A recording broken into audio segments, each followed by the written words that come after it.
Hello, welcome to Mormon Stories. This is the second unplanned video I'm making this week. Nothing has gone to plan this week. Nothing has happened the way that I wanted it to happen. Been a little bit weird. So I originally had planned, as many of you who follow me know, I had some like Halloween-y kind of things, and I was going to do something, and I might still, I don't know. Another thing that happened that is not planned is I woke up this morning with a fever and chills and body aches. I'm dizzy, a sore throat, and I really don't feel well. And I don't know if I look like it. I hope not. I did my makeup and everything, but, I feel like you can hear it in my voice. I have that sexy Phoebe voice, I don't know. I could probably sing tenor. Anyway, I don't feel great. So we'll see where I'm at tomorrow and if I feel up to making a third video for the week. So, anyway, thank you for being here and for coming to listen to my videos. I really appreciate it. With that said, I feel like it's necessary to talk about this topic because it is in the air. Everyone is talking about this right now, and I want to talk about it too. I have a lot to say as well. Surprise, surprise. So, real quick reminder as we go into this video, and if you're here for a peek at my experiences, and some may be difficult to, some truths that may be difficult to embrace here or to understand. At this point, you have two choices. You can choose to turn this off and continue on in your life feeling safe and loved and protected, which is wonderful, and go and enjoy that. Or you can move forward with the video, prepared to understand that your experience is not the only experience, and to practice empathy for those of us who did not have wonderful experiences like you did. And as always, I'm not being sarcastic. I'm being very genuine when I say if you do not have trauma, if you are enjoying your experience, I am very happy for you. My goal and what I want for everybody is that we all find what makes us happy and what makes us thrive, and just embrace that. So if that's what you're doing, and if you feel like you are thriving and you are enjoying your life and your, everything in the church or whatever, then, or maybe you're not in the church, maybe you're just, here because, but whatever you're doing, if you are enjoying it and you are thriving, then I'm happy for you. I just feel like we need to also be empathetic and keep that in mind as you go forward with this video. I just want to say too, I am not a bitter person. I am a very, very happy person. I know that some people feel that is hard to believe because I do have this channel that is dedicated to catering to those who have stepped away from high demand religion, specifically the Mormon church. Not being a bitter person doesn't mean that I don't have trauma and that I'm not angry about certain things or that I am just a-okay with moving on. Some of these things are sticking around and I need to work through them. So that is something that everybody should be able to empathize with and understand. But I'm not the kind of person that who thinks that just because I suffered, that other people should suffer. I'm not a person who really tends to resent injustices to myself in a way that makes me jealous or angry that another person has escaped that injustice. I might resent it for sure, but not at the expense of other people. I'm very much in favor of progress. And so when a good thing happens, I am very willing to celebrate. Some examples in the church, and there's plenty of political examples. There's plenty of things in my daily life that I could give, but strictly speaking regarding the church, some examples are with the recent changes in the FSY that happened 2 years ago, where they stopped mentioning masturbation altogether, hallelujah. They, in the specific modesty guidelines, they stopped saying don't show your shoulders. They stopped giving specifics about how long your skirt should be or your shorts should be, or midriffs, which was a win, and I celebrated that a lot. And also, the mention of like ear piercings and tattoos. What it just says now is just that when you're going to make a permanent change to your body, you should do so prayerfully, which I think is absolutely something people should do. When you're getting a tattoo, it is fairly permanent. There's ways they can remove them nowadays, or you can cover them up or whatever, but they're pretty permanent. Piercings are not really that permanent. They grow back in after a certain amount of time, so when you are, and I think that is whether you're religious or not, whether you pray about it or not, I still think it's pretty great to be sure about those kinds of things. So I felt like that was really good advice, and without being judgmental. The changes in the temple in 2019, when they removed some of the more overly sexist language from the temple ceremonies, I was very excited about that development. There are still problems with some of those things, but the progress was good, and I was very happy for those things. And I know that there are a lot of people, a lot of women specifically, who have struggled with those things because, and those changes, because they spent whole lifetimes feeling very required to follow those rules and very judged if they made a different type of choice for themselves. They felt very hurt, very angry about the suppression and the abuse that followed as a result of some of those teachings. And I can understand that anger and frustration, and I can definitely understand the resentment and that side of things, but I am absolutely able to jump on a bandwagon of events and situations that I feel like are an improvement. So I'm also much more willing to call bullshit on things that are not real progression when I see that side of things. And so with that said, I'm going to talk trash about the new garments. So literally anybody who has anything to do with the Mormon church, in or out of it, knows that earlier this week, the church announced sleeveless garments. And the headline is, "Rejoice, women." Just like, guys, hold on to that rejoicing, okay? Let's talk about this first. Now, if you are a woman who has loved wearing the garments and they make you feel super safe and super loved, one woman at one point I saw said that she loves wearing her garments. It makes her feel like it's a hug from Heavenly Father. And I love that.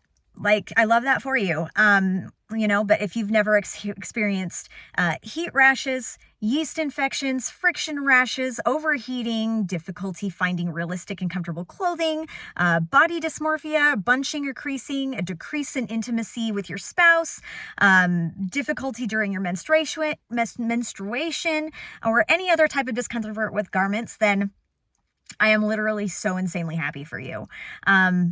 However, if you haven't experienced even one of those things, you are in the minority. Most women, and to a lesser degree men, have experienced many of these problems with their garments. Men, bear with me here, your concerns and problems are absolutely validated. But literally everything in the church is designed, built, and centered around you. And women are constantly policed, controlled, and silenced. And so as much as I love you, I appreciate you and your support, and those of you who believe us women and our experiences when we talk about these. And I don't by any means want to dismiss your concerns with the garments. I am a woman, and this is my experience. And so I do want to focus on this specifically. So now you can go and look up the garments. Just Google new LDS sleeveless garments. You'll be able to see the new tops. I'm sorry. I'm really new to this. As I said in my last video, I outlined I've really only been doing these videos for about 7 weeks. I have not learned all the in and outs yet. I literally just videotape these on my phone and just crop that way. I don't even crop. Like, if I make a mistake, I start the video over. So I'm not educated yet on like all the ways to add things. Like, I see videos all the time where like the commenter is like, right here, look at this thing, read this thing right here, or, look at this picture. I don't know how to do that yet. I'm sorry. I'm sure that I will get there. I need to do the work to become educated on that, and I have not yet. So I do apologize. But if you don't mind, just go and Google that. Go and Google those garments if you want to see them. And if you haven't yet, I'm sure that if you are watching this video, you're probably aware. You've probably seen them. But like I said earlier, like, I'm very much willing to celebrate progress where I see it, but I immediately got the ick when I saw these garments, and it isn't out of jealousy that I won't be able to enjoy this new garment. It's really about functionality. And so with that said, let's get started. Exhibit A. Okay. They're only available to those in hot climates. This is Uganda, the Philippines, parts of Africa, and some southern United States where it's hot and humid. And yes, you can only purchase those if you live at an address that qualifies for them. If your address reflects a location, like for me, Utah, and it's not an approved place for you to get those, you can't purchase them. And not that that's going to stop anyone from getting those garments. In some of the nuanced Mormon groups that I'm still in on Facebook, there are people who are already saying, hey, does anybody have access to these garments who can buy them for me and send them to me? I would really like a pair. And so people are actively already soliciting for them to be sent to them. I don't know how the church plans to, police that or enforce it at all. I don't know. But I am sure that there will be members who see the lucrativeness in that and will be distributing those on their own. I don't know. It'll be interesting to see, and maybe I'll have to return and report after a little while. So anyway, with that in mind, with them only being available to members who are in hot, humid climates, there are a few issues. Number one, probably the most obvious issue with this is that the fabric covering a person's shoulders does not contribute, nor does it reduce heat. The garment still covers the torso fully, which is where the body generates heat. When I was an active member, my problem with t-shirt sleeves was not entirely, but mostly about tan lines, not heat. Now, as an ex-Mormon, I have kind of a weird, like, physical, claustrophobic type aversion to clothing that is very overly Mormon, that looks like I'm trying to, like, cover something or hide something. There are certain dresses that, like, just make me physically yucky in order to wear them. And it sounds really weird, but it's actually, I'm finding, very common in the ex-Mormon community. So keep that in mind, I guess. But it is a little bit weird. But I didn't like to be out in the sun with my garments on, because if I were dressed modestly according to church standards and was wearing my garments and covering them the way that I'm supposed to, I would very quickly develop a deep, deep tan. I know that I look pale, and that's because I was made for beautiful, you can't really see it, maybe out my back window, but today is cold and it's moody and overcast, and the clouds are low on the mountains, and it was frosty this morning. The clouds, the snow, I like to say the first fall of snow in the autumn, I guess, before you get like the really heavy snowfall. I love it because on the mountains, it looks like a bundt cake that has like powdered sugar that's kind of been shaken over it. And I love that look. And I'm sitting right here, like on the mountain. Like I said, if I felt better right now, it would be so good right now.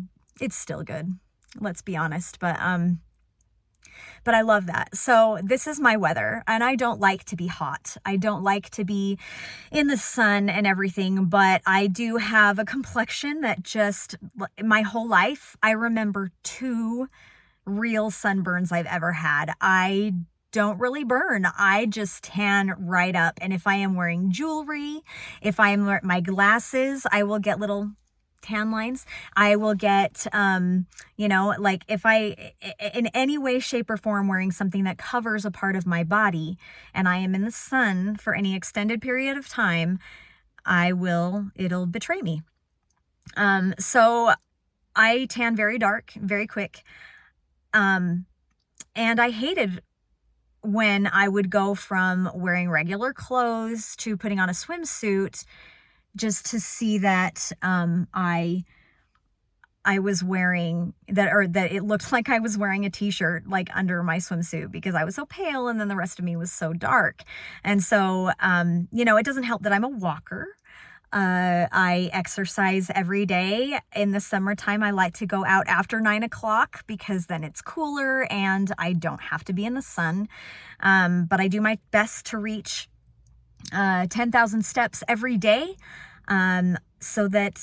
So I can't avoid the sun completely. So even as an active, believing, obedient member, when I would go for walks, I would dress in a tank top in order to avoid the tan line. So that when I went swimming in the summertime, I wouldn't be embarrassed by the tan line. And again, if that's not a thing that bothers you, and if you don't care about tan lines and you're just like, I'm living my life, I don't care what other people think. Like, again, I am so happy for you. That's really awesome. It's something that bothered me, and it's valid because we all have experiences and it's fine for us to have different things that are different, that are harder for us to deal with. So, of course, here in Utah, it's less applicable in the winter. We're about to get really cold and we're going to be covering up regardless of whether or not we're wearing garments. But in Utah, and in many other places, the hot, sunny weather is half of the year, which is half of our lives. And so that's a legit problem. Number 2 is, why are those members more special or more privileged or exempt from the rules? I don't even know really the applicable language to use here. Of course, different people need different things. I get that. I totally do. As a mom, every one of my kids needs a different thing than their sibling does all the time. And so that's totally applicable. It's sleeves. It's like max 2 inches of fabric on the sleeves, not anywhere that's going to help you be cooler. So I don't understand. I just don't get it. Like, how is this going to help anyway? And I get that it's hot there and everything, and it's very humid and whatever. I mean, like, maybe this part of the equator doesn't get it because it's a dry heat. I don't know. Is it because it's not humid? I'm sorry. I don't know. Utah, though, like this summer, we reached over 100 degrees. Where I'm at in Utah, we regularly see rattlesnakes in the summertime. So we're in a desert. Like, it's still really hot. It's oppressive. So if we're going to talk about it being cooler, which I don't really think this helps with anyway, but if we're going to talk about being cooler, like, I don't understand the difference. Moving on, B. Another issue with the sleeves is the armhole. So if you look back on my videos, you'll see that my kind of style that I typically wear is just like many of the tops I like to wear aren't really sleeveless, as much as they are just like really fluttery, like in the shoulders. I really enjoy a very feminine style with ruffles and lace and delicate, like, embroidery and, delicate kind of work. For me personally, the problem with covering my garments was less about the sleeves, because the fluttery part would usually cover the sleeve. It was the under part of my arm. this part right here, because under my armpit, because even when I didn't have a traditional sleeve on top, like it was more like one of those fluttery sleeves, and usually like could mostly cover the garment sleeve anyway. But if I lifted up my arm, then that armhole would be like lower cut than the garments usually. It'd be cut down here. And so the garments would like kind of spill out, which was not only unsightly, but it was really uncomfortable and just really made me self-conscious. And yeah, I get it. Like people say, well, just wear clothes that cover the garments and then you won't even have this problem. But like, if I had to follow that ideology, I probably would be even more resentful than I am, because I want to look a certain way. I have a style and I want to dress in a way that shows outside how I feel on the inside. And, dressing like a shapeless adolescent child, because it's easier than making men realize that my shoulders, my back, and my armpits and knees are just a functional part of my body and not a sex object meant to seduce him, and that he can also exercise self-control, is not something that I was ever able to make feel feminine or attractive to me. Of course, like everybody's different. I have two different daughters. I've got a daughter who wears a lot of crop tops and she wears a lot of like ripped jeans. And then I've got another daughter who literally just wears pajama bottoms, and, her whole like high school career, she would put a lot of effort into her look and she was always really adorable. And I thought it was just her, but then I went to some school functions. I was like, nope, it's all of them. This is their style now. And they like to wear, sweatpants, cute sweatpants, not just like junky ones. They cute sweatpants and hoodies and things like that. And, slide shoes with mismatched socks. That is not something I would ever feel comfortable in. It would cover garments just fine. But I wouldn't feel comfortable or attractive or cute in that. Regardless of whatever I think. I think my daughter's adorable. She's a beautiful, beautiful girl, and she's probably watching this, and Lily, I love ya. But that's a thing that she liked to wear, at least when she was in high school, and she felt good in that, and that's wonderful for those people. But again, we're all different, and we all have different styles. We have different ways that we want to look, and it just doesn't work for me. And so, it's hard. It's hard to find those things and to not feel like you're forced to wear things that you don't enjoy or that you don't feel feminine or you don't feel comfortable in. Like if you are somebody who is comfortable in those kinds of things and somebody came and told you, no, you have to wear something that is, maybe you are a pants, jeans and t-shirt kind of girl, but somebody came and said, no, you have to wear a dress.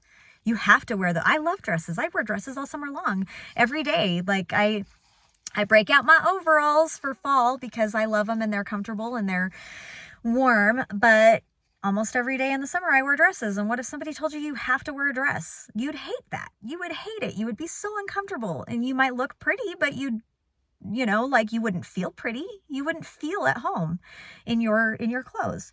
And so, like everybody's different and we need to respect that.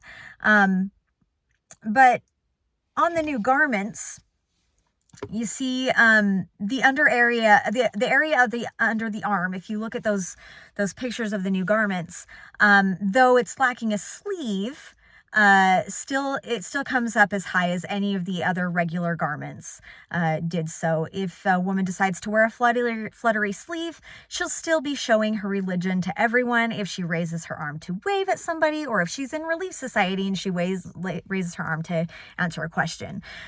So C, moving on to the next one. This is probably the biggest problem I find with them. Because really, like, you can just wear the same thing that you typically wear to cover your garments with these and it's fine. Like, you don't even really have to change anything. But the biggest problem, I think, is the bottoms of the garments are the same. There does appear to be a new like slip dress kind of option, which is like a sleeveless dress. So it still has the same thick sleeves, sleeveless top, but it goes, it's like a dress and then it goes down to the knee. And so, and then it's same on the top, but then it's like it's not separated into pant legs. It's kind of like wearing a dress or like a nightgown. And this is probably something that like this underdress is like totally something I can get behind. Like I just said earlier, I wear dresses all summer long. I love the dresses because they're flowy and they're way less restrictive in the sense that like, layers around my legs if I'm wearing shorts or pants or capris or whatever, that's way hotter. Whereas a dress can kind of flow around and you get a breeze that kind of helps you keep cool. And I love the style. I love a feminine dress that makes me feel all cottagecore and cute and everything. So that's like probably something that I could totally get behind. And I think that's a kudos. So good for them for doing that. My weird concern though is, what do you wear underneath? Are they okay with regular underwear if you're wearing the slip dress though? Because like I do know that some women wear regular underwear during like their periods because I don't know, like some of you men will never understand this, but trying to wear a pad with the garment bottoms is insane. Not everybody likes pads either. Other people wear different things, but it's just a really difficult, it's difficult to be a female and have a cycle every month anyway. But with the garments, it's hard to manage. It's hard to maintain. So a lot of people do already wear regular garments or wear regular underwear under their garment bottoms. And so I guess that's a possibility. I would assume so. Like even if I'm wearing a dress and I don't wear garments anymore, I'm still not going commando under there. I'm wearing a pair of underwear. So I'm confused about that. I don't know if there's specific guidelines about how to wear that specific garment. I would assume you can wear underwear with that. Again, I'm more than willing to celebrate the progression, and I think that that is wonderful. So keep coming with that because I think it's going to make a lot of women very comfortable. And I love that. However, no changes have been made to the actual bottoms, the like pant bottoms. They're arguably, like I said, this is probably the biggest problem that I have with this is that the garments, the bottom portion of the garments up till now are the biggest threat out of all the pieces of the garments compared to any of the other parts to women's health. From the fabric to the cut, the functionality of it during a woman's menstruation. I already said that. Women very commonly report suffering rashes, UTIs, yeast infections, inability to wear pads, and so on. So, while in my opinion, all of the garments need like a full reform, I've never understood why I need to wear them all the time in order to remind me of my covenants. But that's another video. If they were going to make real changes that were going to benefit people, the most people, to make the most beneficial improvement, then the bottoms are where I think would be the most valuable place to start for women. D is that women's tank tops aren't shaped like that. I don't care. You can make any argument you want to, but women's tank tops are not shaped like this. Tank tops for women are not shaped in a way that are going to cover this type of sleeveless top. At best, you're going to be able to wear a normal capped sleeve. The garments like to be described as having a capped sleeve. It's not a capped sleeve. This is a capped sleeve. This is a capped sleeve. I could not wear my garments under this shirt. I bought it while I had garments and I literally saved this shirt for like a year because I was like, it's such a cute shirt. I can't bring myself to get rid of it, but I can't wear it because my sleeves would not fit under this. This is a capped sleeve. Garments don't have a capped sleeve. So they like to say that.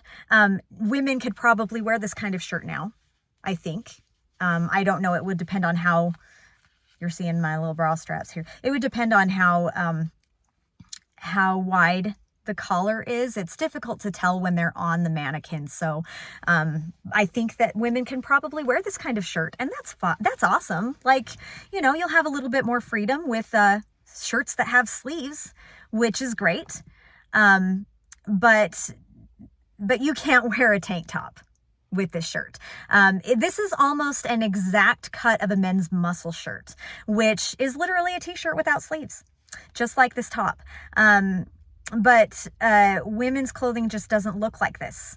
While it's possibly going to be comfortable for you when you're wearing the cap sleeve, you know, which can be a little bit more on the feminine side, but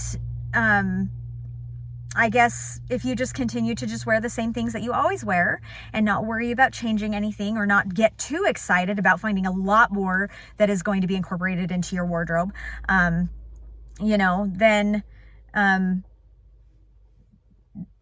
that's great. But it is going to be very, very hard to find clothing that still, you know, actually covers this while altering what it is that you normally wear.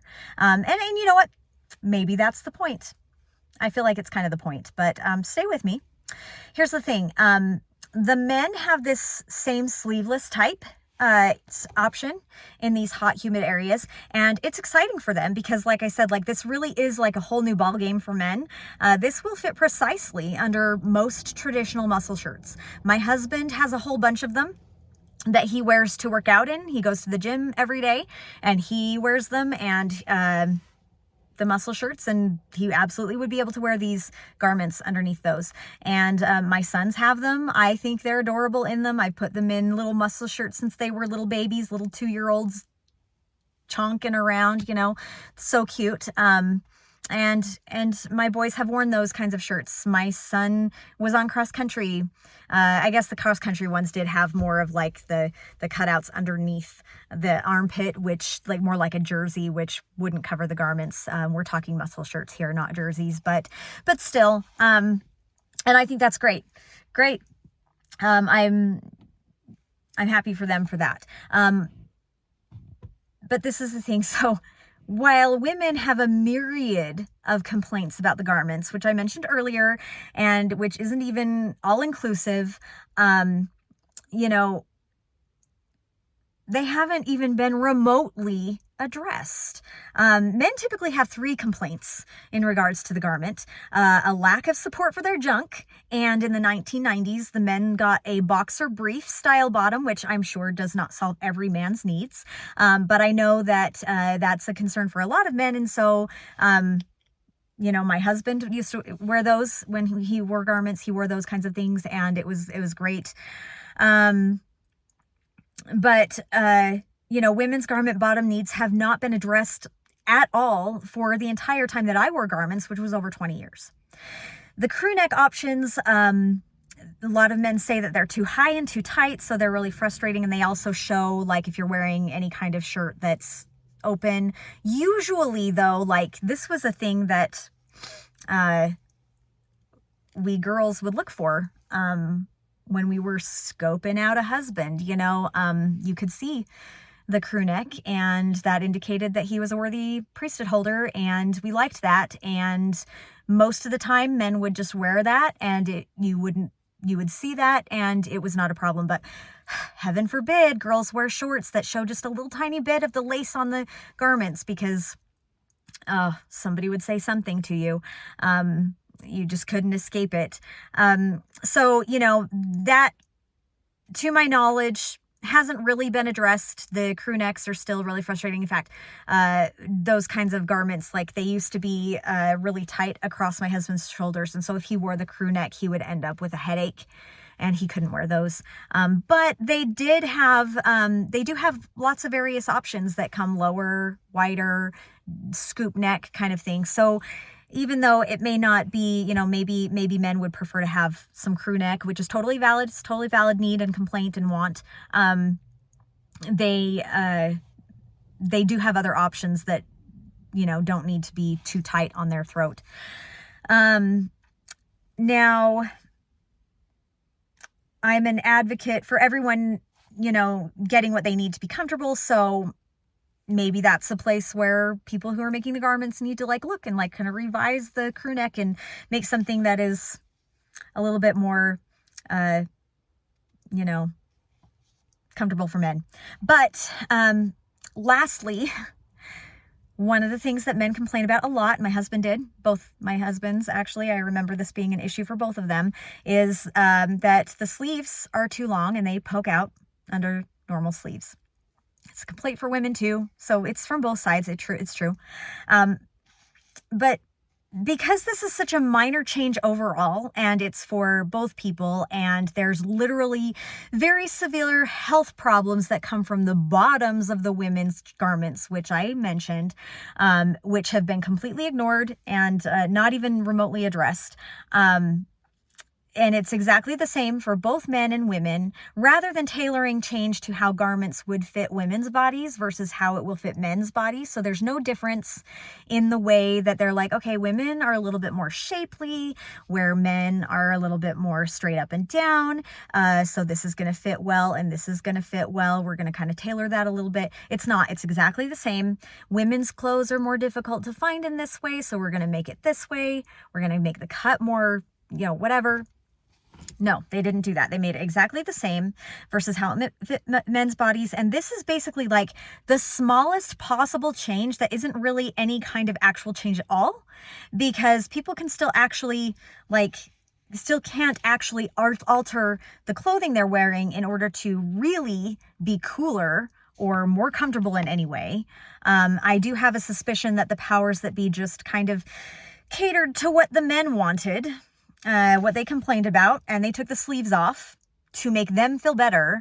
And frankly, because they did this, they had to also do it to the women's garments to make sure that the women in the church didn't notice that they were being ignored and the concerns discarded and their modesty policed.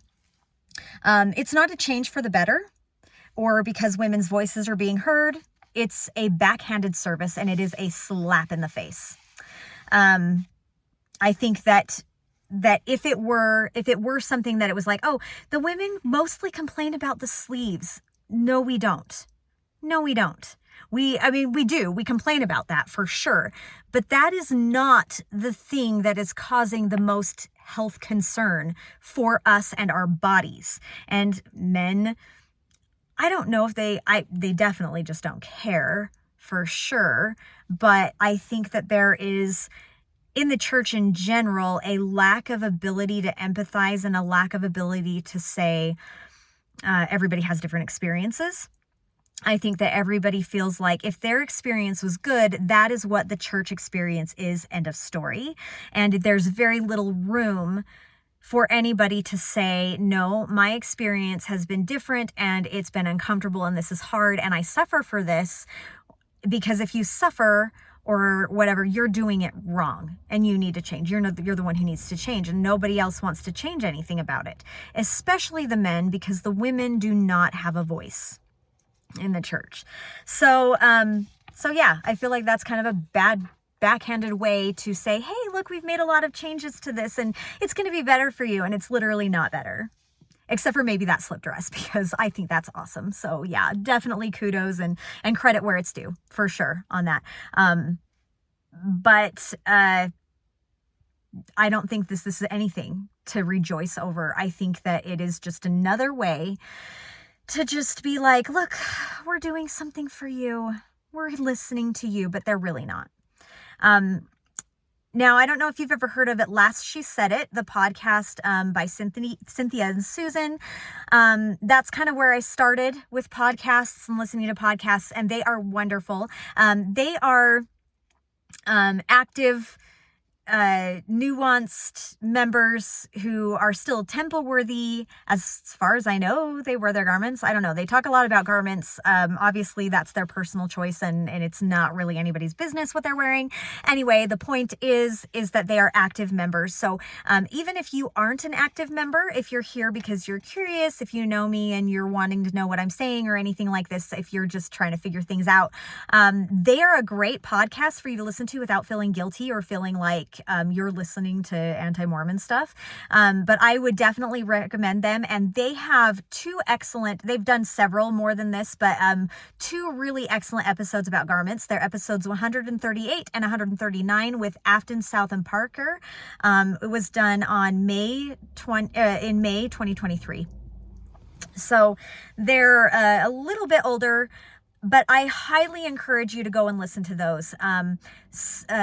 Afton had a lot of trouble with the garments, and she made like a 32-page PowerPoint, which she presented to the man who was in charge of designing women's garments. And she presented it to him.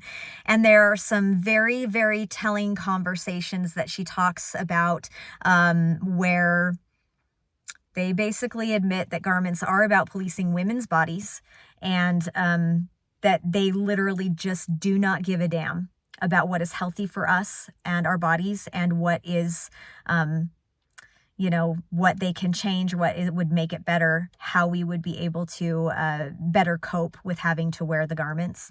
And so anyway, I definitely recommend them. And then listen to some more of their podcast, because they are awesome, awesome women. They are funny. They are intelligent, wonderful women. And even if you are, whether you're an active Mormon, a believing Mormon, nuanced Mormon, ex-Mormon, like, they're awesome. So I definitely recommend them. And, I just remember listening to these episodes multiple times and just kind of nodding constantly and being like, yes. And then I would just,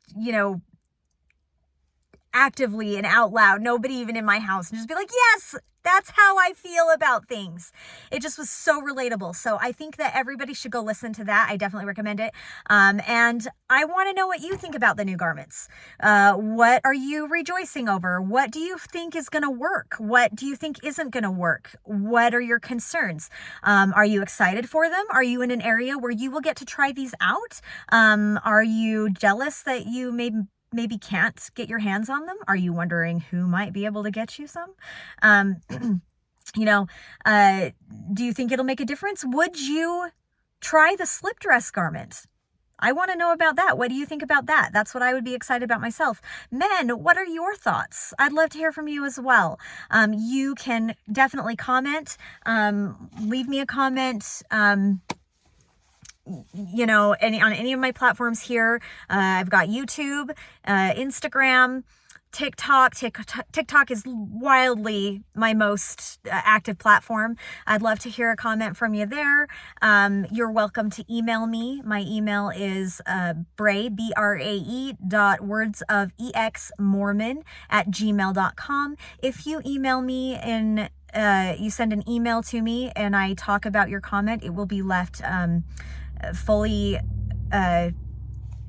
anonymous. So if you aren't comfortable saying something in a public setting, that's the way you can contact me. I would love to hear from you. Thank you for listening to me. I will try to be here tomorrow and do my fun little Halloween. Well, I said before, it's not really super fun. It's more serious, but it's applicable to Halloween, but it's also applicable anytime. So if I'm not feeling well tomorrow and I'm not feeling up to doing another video, I'll just do it another time and it will be totally fine.